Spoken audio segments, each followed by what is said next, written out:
me wearing my Pied Piper t-shirt. Oh, yeah. That's not It was like a 3-year-old joke. Silicon Valley. Yeah. It's the... All right. Cool. Now you can count yourself in. All right. I still have an echo, but it's not. If you guys can't hear it, I'll deal. Okay. In 3, 2. Daily Tech News Show is powered by you. To find out more, head to dailytechnewsshow.com/support. This is the Daily Tech News for Friday, May 25th, 2018. Tom Merritt is out today from Studio Feline. I'm Sarah Lane. And from Hack 5 Studios here in Oakland, California, I'm Shannon Morse. Hey, Shannon. Good to see you again. Good to see you too. What's going on at the Hack 5 Studios these days? Oh, we've been busy. Yeah, things are coming together really well here. I'm super excited. We have lots of really good segments lined up. Just went to Maker Faire. I'll tell you all about it. Awesome. Good stuff. Producer Roger Chang is here as well. Happy Friday, Roger. Happy Friday to all. And it's actually sunny here. Like for the past several days, it's been overcast. Oh, the sun is poked through behind the clouds. You're so lucky. Well, yeah, it's not sunny on my side of town. It's very windy. Very allergy inducing, but you know, life is pain. Okay, let's start with a few tech things you should know that will not give you pain. Well, I guess it depends on who you are. The General Data Protection Regulation, you might know it better as GDPR, is now law. Several organizations have already made complaints about Google, Facebook, WhatsApp, Instagram, and others, arguing that users are being forced to give consent to the new rules or be locked out, even though the law prohibits forcing consent. A handful of publications, including the LA Times and Chicago Tribune, also became unavailable to many readers in the EU, which has drawn criticism from the European Data and Protection Board. We're going to talk a lot more about this in greater detail a little later in the show. Oh, yes, we are. I'm excited about it, too. A jury in the retrial in the case between Apple and Samsung to determine damages owed to Apple for Samsung infringing on Apple's intellectual properties has a verdict. Samsung must pay $538 million to cover 5 design and utility patents. Apple was originally awarded $1 billion, but the case has been tied up in various courts, including the Supreme Court, for 6 years. That's a long time. Oh, it was the trial that would not end. I think Samsung wanted the $1 billion reduced to something like $28 million. So wow, probably a win for Apple in this case. Yeah, it's less than half of what they wanted. The New York Times and Reuters both report the Trump administration told Congress it had reached an agreement with ZTE, which, as you probably know, currently has a 7-year ban against U.S. companies supplying parts to the company. ZTE reportedly will pay a penalty, shuffle up its management, and hire American compliance officers. In return, the U.S. would drop this current ban. Trump has called the ZTE negotiations part of a broader talk to address alleged Chinese trade abuses. Well, I'm glad they actually came to an agreement because ZTE has made some really, really nice products in the past. So I would like to see them continue that and have the more competitive market that we've seen. Yeah, I mean, anyway, good old ZTE. Yeah, good old ZTE. All right, let's talk more about Tesla. Tesla settled a class action lawsuit Thursday with buyers of its Model S and Model X cars who alleged Tesla's assisted driving autopilot system was essentially unusable and demonstrably dangerous. Tesla agreed to compensate car owners who purchased the 2.0 version of autopilot and had to wait longer than expected for the driving features to become active. Class members who paid an extra $5,000 to get the autopilot upgrade between 2016 and 2017 will receive between $20 and $280 in compensation.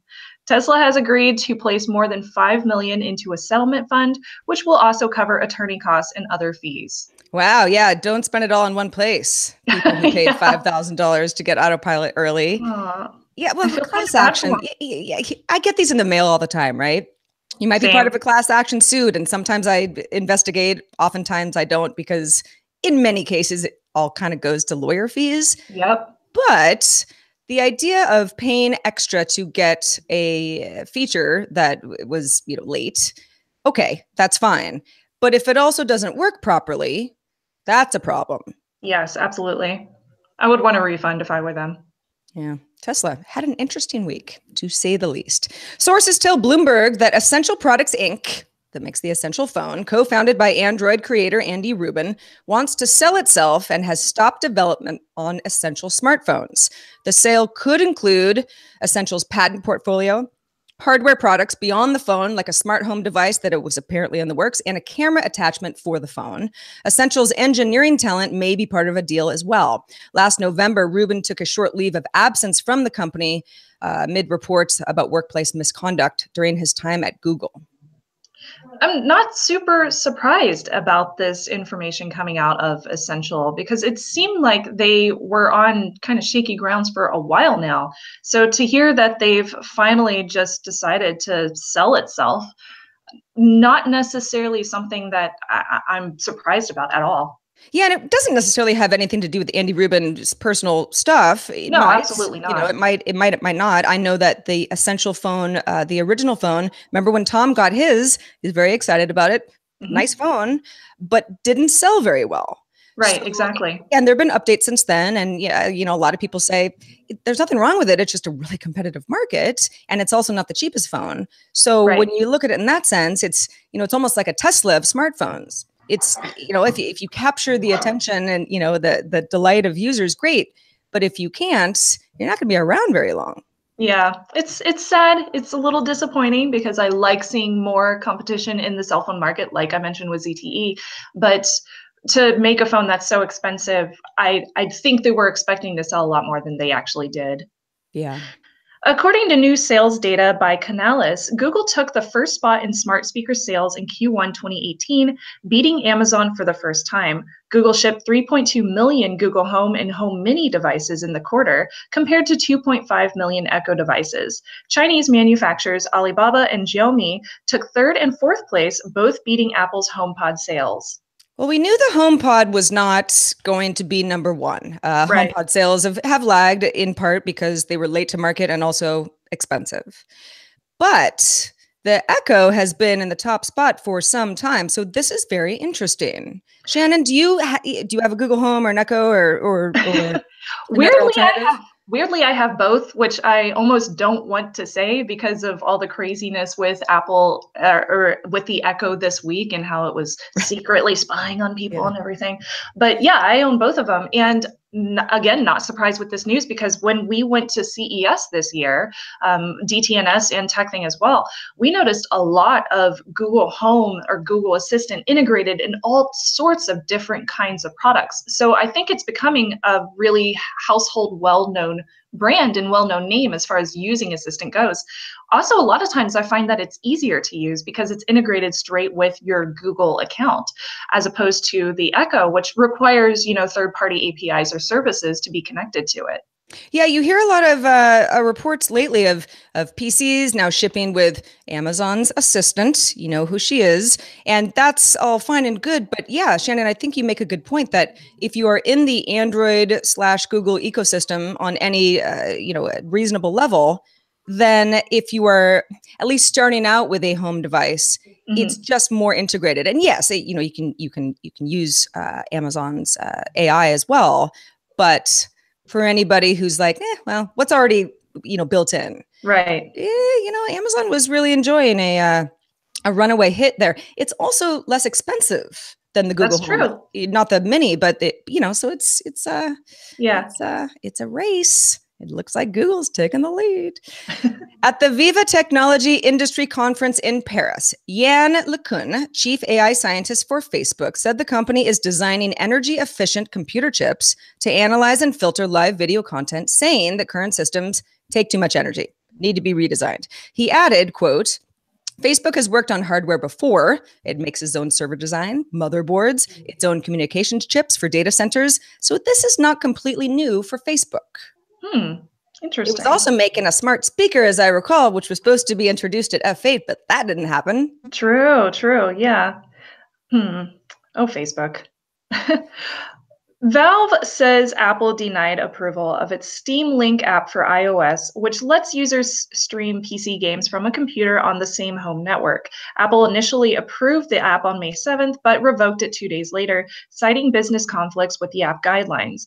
Valve says it appealed that decision because the Steam Link app simply functions as a LAN-based remote desktop, similar to numerous remote desktop applications already available on the App Store. The app has been available on Android since May 17th. Now, as far as I know, the Valve application that allows you to stream video games is quite secure, and it doesn't have any issues as far as that goes. So I don't know what Apple's deal is as far as approving it at first and then denying it 2 days later. That seems odd. Well, and Valve is correct in the sense that there are other remote desktop apps on iOS. I've used them. Yeah. You know, Go to My PC comes to mind, but there are quite a few. And last I checked, they were not being revoked. Or there's been some speculation, and Shannon, I want to get your thoughts on this. You too, Raj.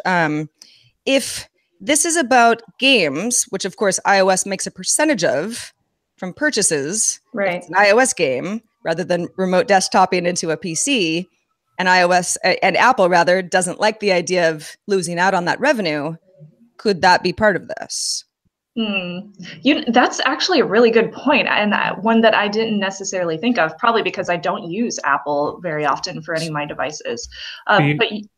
Go ahead, sorry. Roger. I would say the only issue with that is this tool only allows you to do it over a local area network. So if you're at home and you have a gaming PC, but you're sitting up in the front with your couch and you're watching, like, say, the game, and during the commercials you want to get some game time in, you don't have to trudge all the way back to the bedroom or wherever you have your PC set up. And it could very well be like Apple might have something similar as an idea, that partnership that they want to explore down in the near future. I mean, Steam is one of those things that, for a lot of gamers is kind of the de facto platform on PC if you want to game on it. It's convenient.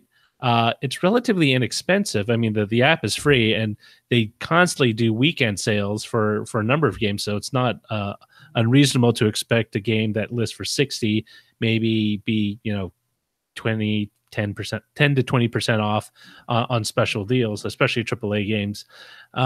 And it could very well be they just want to, like, set up the field for something they have in the works. Yeah, I mean, if the app was approved on the 7th of this month, which is, a few weeks ago, and then revoked a couple days later, that's another sort of weird twist in this, right? If it was just denied outright, then you say, okay, well, they'll figure it out, right? And Steam will understand what happened. But the fact that it is now May 25th and Steam saying business conflicts, we're appealing, is I don't know. Yeah. The App Store is convoluted in lots of ways. It's very odd, especially since it's currently working on Android since May 17th. They've had no issues there. You can stream video games with Android products with no problems whatsoever. So obviously there's no business conflict between Android or Google devices and Steam or Valve. So what's the problem, Apple? I want to know more. And there might be more to the story, obviously. I hope so. Yeah, I mean, it might be something different than what Valve is saying. Hey, hold on a second. Remote desktop, other people do that. Other companies do that. Yeah, there might be something in the code that isn't right with Apple's businesses. And I'm sure we will hear more about it very soon. To get all the tech headlines each day in about 5 minutes or less, subscribe to dailytechheadlines.com. Reminder, DTNS will be taking Monday off for Memorial Day in the US, but we will have Daily Tech Headlines because we don't want you to go missing on the news. Speaking of news, all right, here's the moment we've all been waiting for. Seems like months now. GDPR, it's live. It has been months, Sarah. I mean, at least on DTNS, it's like, oh man, GDPR, when's May 25th? Now it's here. Now we can all, stop getting these emails about privacy updates from weird companies that we forgot we ever did business with. Not exactly the case, because it's big, it's a new regulation, and there's going to be some snags. So as we mentioned earlier in the show, there are companies that some other organizations are going after for complying in a way that is deemed incorrect by some. One nonprofit org called None of Your Business, which is a great name, made complaints about Google, Facebook, WhatsApp, and Instagram. The latter are owned by Facebook, arguing that users are now being forced to give consent or they get locked out of the service altogether, even though the law says you can't force users to give consent. So this is a tricky one, Shannon. I have seen some of these pop up, and again, we're in the U.S., so these laws aren't directly applying to us, at least not right now while we're here. But if Facebook says, "Hey, we've updated our privacy policies, you've got to agree to them," and I say, "I don't want to," and Facebook's like, "Okay, well, you don't have a Facebook account until you do this," and GDPR says, "Facebook, you can't do that," what do we do? Yeah, it's impossible to say, really. I mean, gosh, that's a hard thing to answer, to be honest, Sarah. But the problem that I find with this, with Facebook's issues or Facebook's dealings here, is that they're not giving users an actual choice. They're strictly saying either you agree with our advertising dealings, or you just delete your account. You don't have an account anymore. And given that Facebook is so, like, I want to say invasive and intrusive in our daily lives, just no matter who you are, it's almost impossible to tell somebody like, oh, well, you just can't have an account anymore unless you've taken a lot of steps to, get people to contact you off of Facebook and things of that nature. So I can completely understand why this company in the EU has decided to go after Facebook and Instagram and WhatsApp, and I forget what the other one was right off the top of my head, but it completely makes sense that they've decided to do this because they are not actually giving users a choice at all. And Facebook, it seems like this is their way around GDPR so that they don't necessarily have to, abide by the standards of this new regulation in the EU.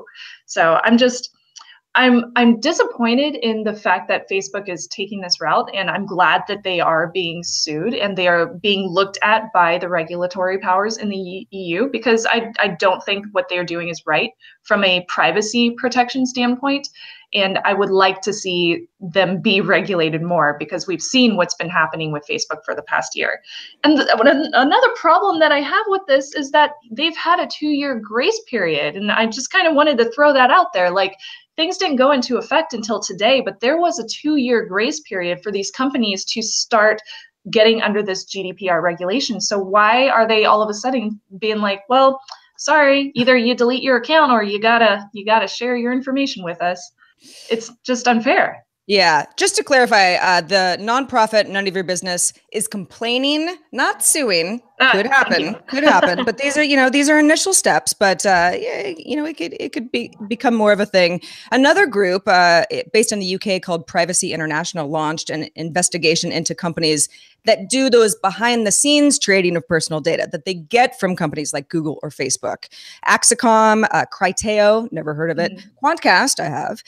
Now, the GDPR poses fines of up to 20 million euros or 4% of global revenues to a company for breaking these rules. Not insignificant, whichever is higher.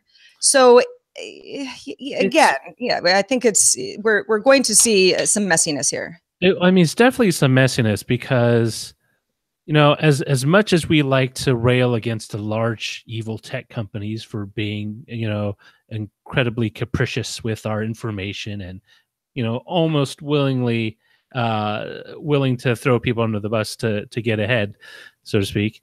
The thing is, these suits, these fines really affect the smaller fish. If you're a Google, if you're a Facebook, 20 million euros, I hate to say it, isn't that much of a disincentive, or for 4% of global revenues. But it's 4% or 20 million, whichever is greater. But, there are companies that can settle these things. Yeah. Is your point. Well, and the perverse outcome of this, and you already see it with Google AdSense, is that a lot of the smaller players that used to do the aggregate ad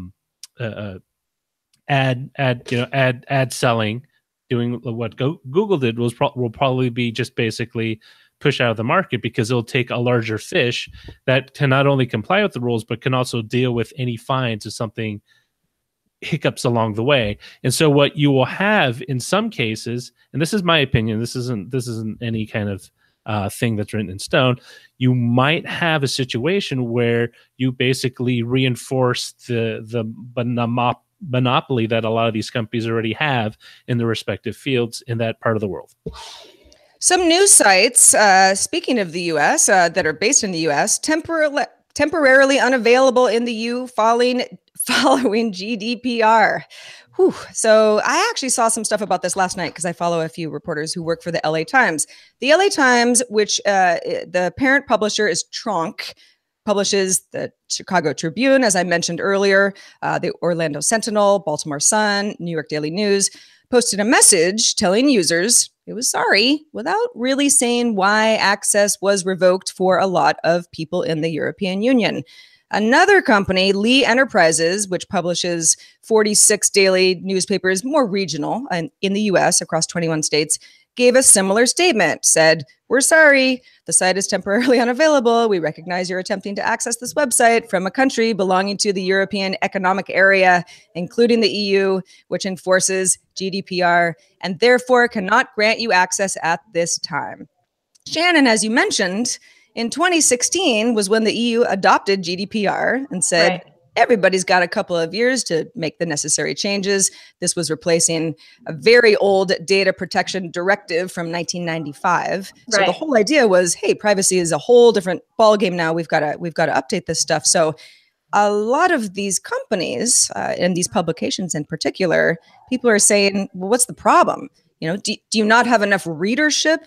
Or audience abroad to make changes? Exactly.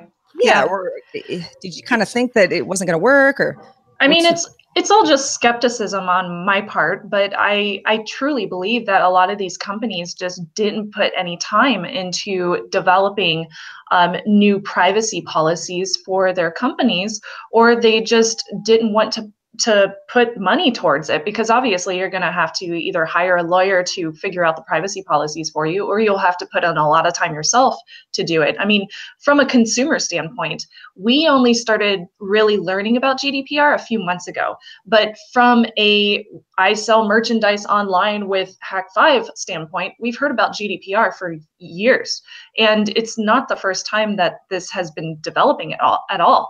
So it's almost a red flag in one way for these news sources to just be like, we're going to just block access. You can't access this anymore, because I feel like they've lazily just chosen not to do the GDPR stuff. I'm going to be the devil's advocate here. And, you see this with a lot of businesses on a lot of regulation, because they have a particular business model that they generate revenue from. And so they will always look at everything through a very financial lens, right? If I cut off this potential readership, how does that affect the bottom line? If I overhaul not just the way I do collect readership information, but the way I can leverage it to sell ads in order to generate revenue to keep this operation going, and I lose business that way, you literally put them on a scale and you see what makes more financial sense. I mean, that's what insurance underwriters do, right? They go through and they say, well, they assess your risk for certain things.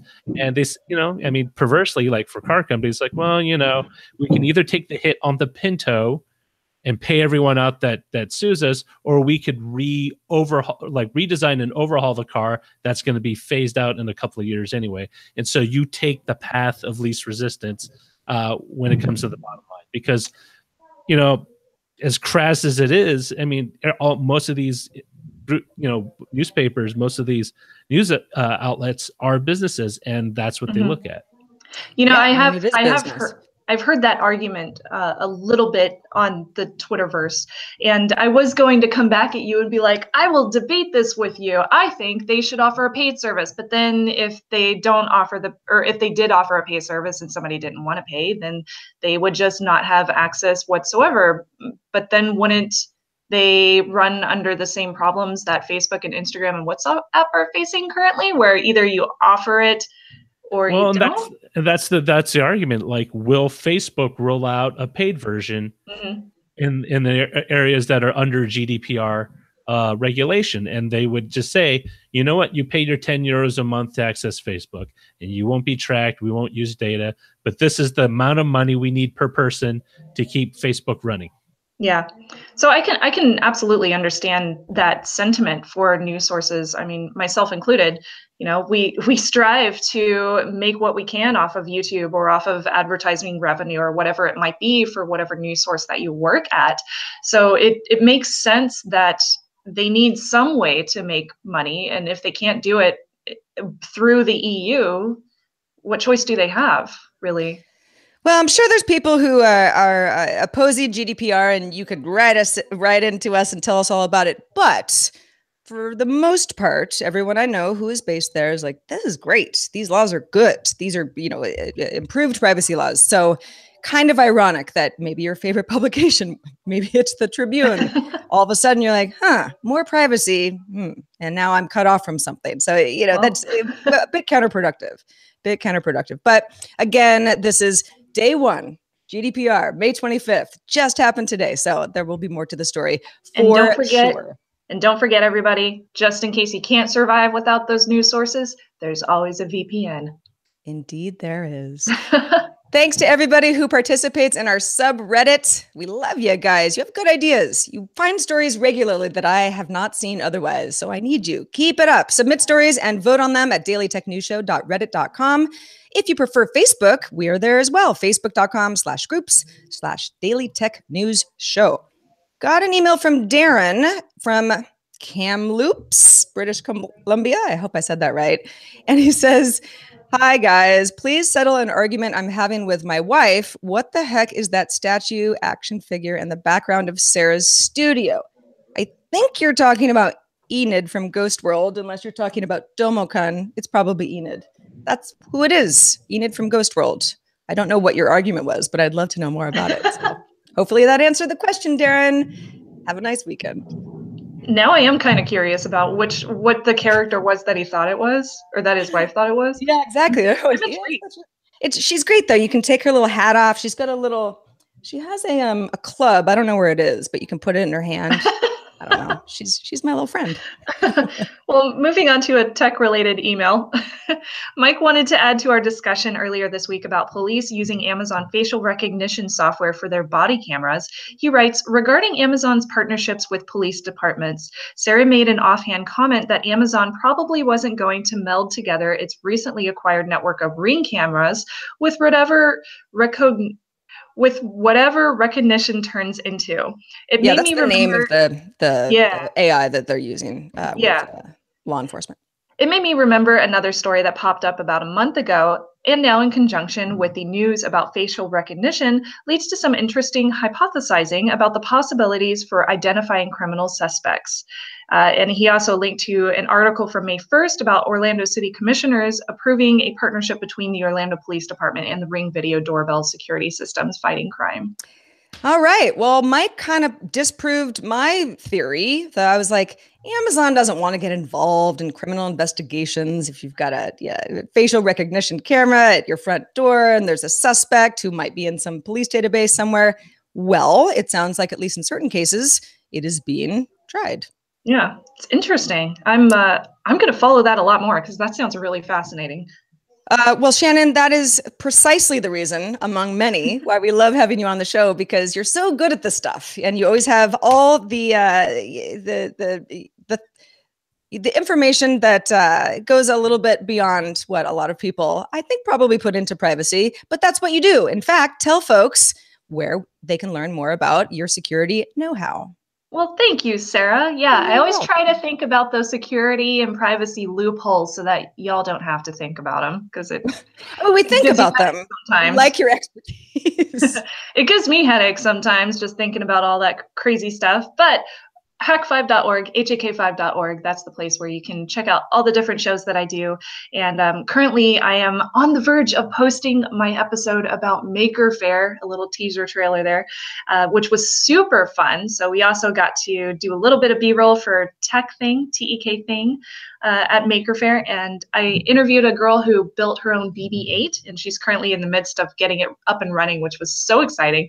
And if you're watching the video feed right now, that giant mech behind me, I also interviewed the driver of that thing, the pilot, and that thing is like 8,000 pounds. So I'm really glad that it didn't fall on me while we were recording our segment, but it was crazy watching that thing walk across Maker Faire. It was a little bit scary, and I kind of want one. Maker Faire, is it getting bigger over the years, do you find? Because I know you've been to many of them. You know, I felt like I went 3 years ago. I missed the last couple of years because of conventions and vacations and stuff. But the year that I did go, it felt a lot more crowded. This year did not feel as much crowded. Not because there were less people, but I think that they've grown as far as location size goes. So they've given people a lot more room to actually walk around. And it was a lot easier to walk around. Not as many strollers this year, which I really appreciated. And it was great. Yeah, good times. Good times at Maker Faire and good times with Shannon Morse. Also good times with everybody who supports the show. Special thanks to our patrons. Without you, we would not exist. We love existing. Thank you. Patreon.com/DTNS is where you can learn more about the patron levels and how you can support us. And please check out dailytechnewsshow.com/store. You want to buy a little something? Maybe you need a new t-shirt. They're nice and soft, available in your size. Check it out. Thank you in advance.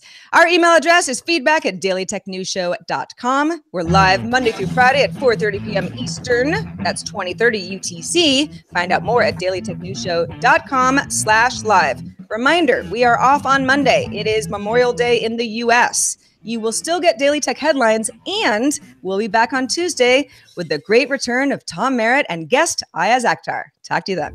This show is part of the Frog Pants Network. Frog Pants Network. Get more shows like this at frogpants.com. Diamond Club hopes you have enjoyed this program.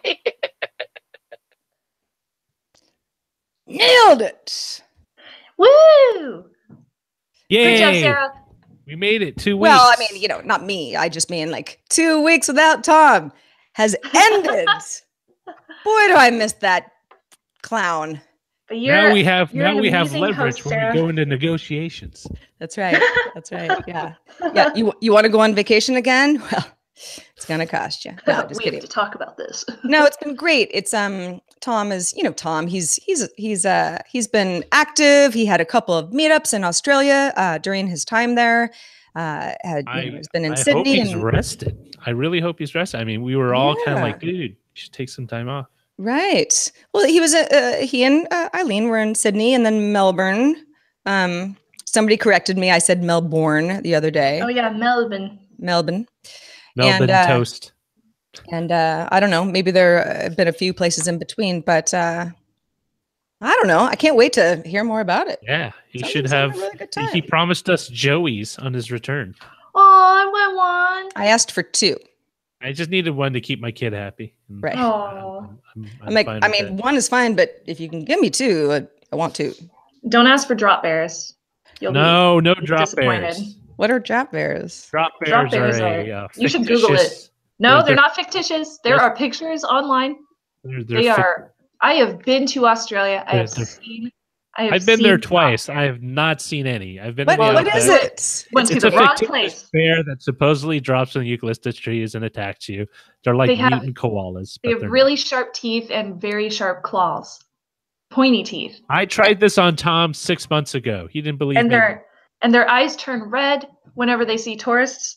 What? Yeah, oh, that's just a local drug. No, it's not. Sarah, Google it. I swear. I'm going to, right? And there are bin chickens. Those are a real thing. Bin chickens are a real thing. They call them. Don't they call them dirty ibises? I don't know. Like they have So when I was up in the Gold Coast, they have ibises, but they have like black beaks instead of a lighter like. Oh yeah, that's where I was, the Gold Coast. Yeah. And they call them bin chickens because. Oh, sorry. Wikipedia says that this is a hoax. about a predatory carnivorous koala. Did I not just say that? Yeah, but Wikipedia is like, Roger. Damn. You gotta check That's the how I learn internet, man. everything. If it's on the internet, it must be true. As far as show titles, GDPR or GTFO is funny. Yes, but maybe too aggressive. I don't know. Happy GDPR Hangover Day. That's like tomorrow. Because consent debris. Instead of consent decree, it's debris.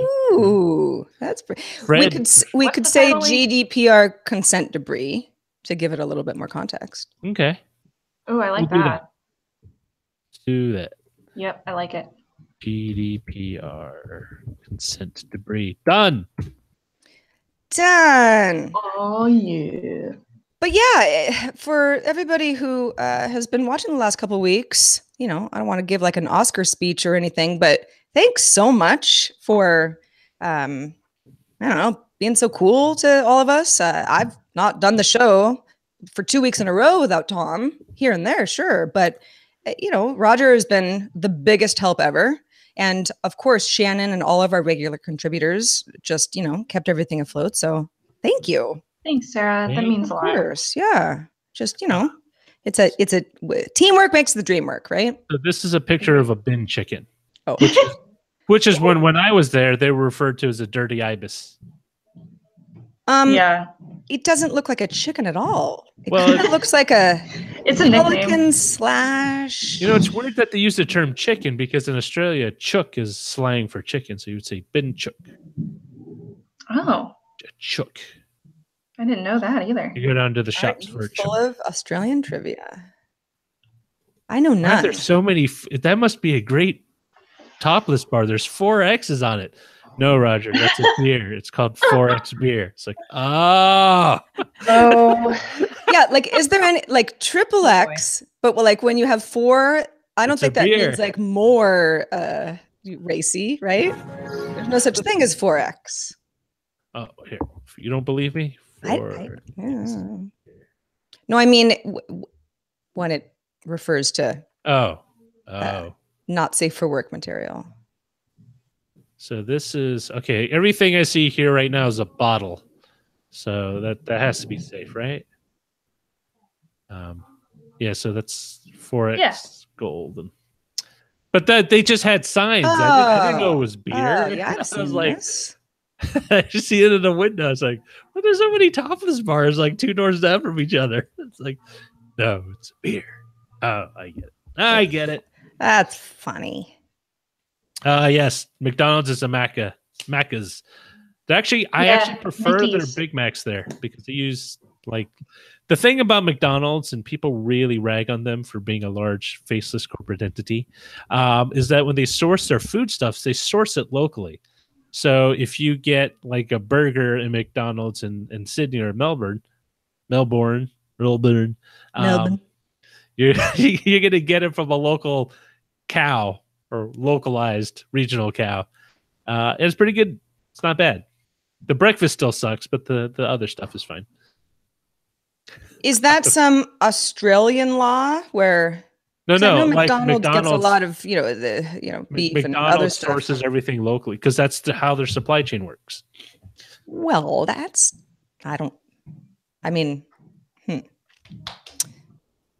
don't really want to say anything because I don't know what I'm talking about, but I was under the impression that a lot of the beef that McDonald's feeds people comes from outside the U.S. Well, they say outside the U.S., they probably mean Mexico or Canada, but most of the meat is U.S. meat. Huh. All right. It's just the problem with the meat is that they do stuff to it in order to maximize the amount of protein they can get off the bone. And to do that, originally you would come up with something that had the consistency of the pink slurry that everyone talked about, like the infamous pink slurry. You know what? I basically don't eat fast food burgers ever. If I grab a burger, it's going to be at a sit-down restaurant or something I cook at home. I love McDonald's so much. You what? I love McDonald's so much. I have one weakness, and that's their apple pie. I don't know what it is, It's their apple pie in the continental United States, and it's their taro pie in Hawaii. You know, when you go to McDonald's in Hawaii, they have the Different taro stuff. root Taro pie. pie? Yeah. Yeah, No it's way. great. It's so good. I need to try that next time I'm visiting my sister. Just go to McDonald's. This is the thing. People make fun of you, but you should go to every McDonald's and every foreign place you Dude. go to. Yeah, I went to the one in Tokyo, and it was really good. Yeah. Like, cool. Charge I thought you it a was lot, better than too. ours. I hadn't Yeah, been to that's true. McDonald's for probably a decade, maybe more, until a few months ago. And it's not because I don't eat garbage food. I mean, I'll eat anything. So that's not really the reason. I was just like, I don't like anything there. You know, I just want to get something else. But some friends and I were going through a drive-through, and I'm like, I'm hungry. I'll just get something. So I got McNuggets, and they were so good. I haven't had them since then because I think it's dangerous to get on that path, but they were good. I don't know what they were actually made of, but I enjoyed them. Yeah. You'll end up like me and Roger over here eating McDonald's every day. I don't eat it. I don't like their burgers. I actually, every time I eat any of their food that isn't an apple pie, and this includes their shakes, their soft serve, you know, anything. Yeah. I instantly, I shouldn't say it's, I regret it within 10 minutes. Really? Like, there's something that I don't. This is a thing that I don't know what it is with fast food chains, with the exception of maybe like In-N-Out. Like there's like an oil or you know, that they use when they cook everything, and it's just, I feel it doesn't sit well with you. It does not sit well with me, and I feel gross afterwards. Yeah. The oil is what I want in my life. Like just give me all the French fry oil ever from McDonald's. I will say I like their tartar sauce. Now, if they could get the tartar sauce separate and put it on a real fish fillet or sandwich or something, man, you know, those things are worse for you than their Big Macs. I mean, the amount of fat and cholesterol, but just makes you want to eat it first, but then 10 minutes later, my body says, Roger, we've had this discussion multiple times. What have I told you about eating? Sorry, anyone who works at McDonald's. I'm not trying to slander your employment. Right. I think we're all admitting we eat comfort food. That's what we do.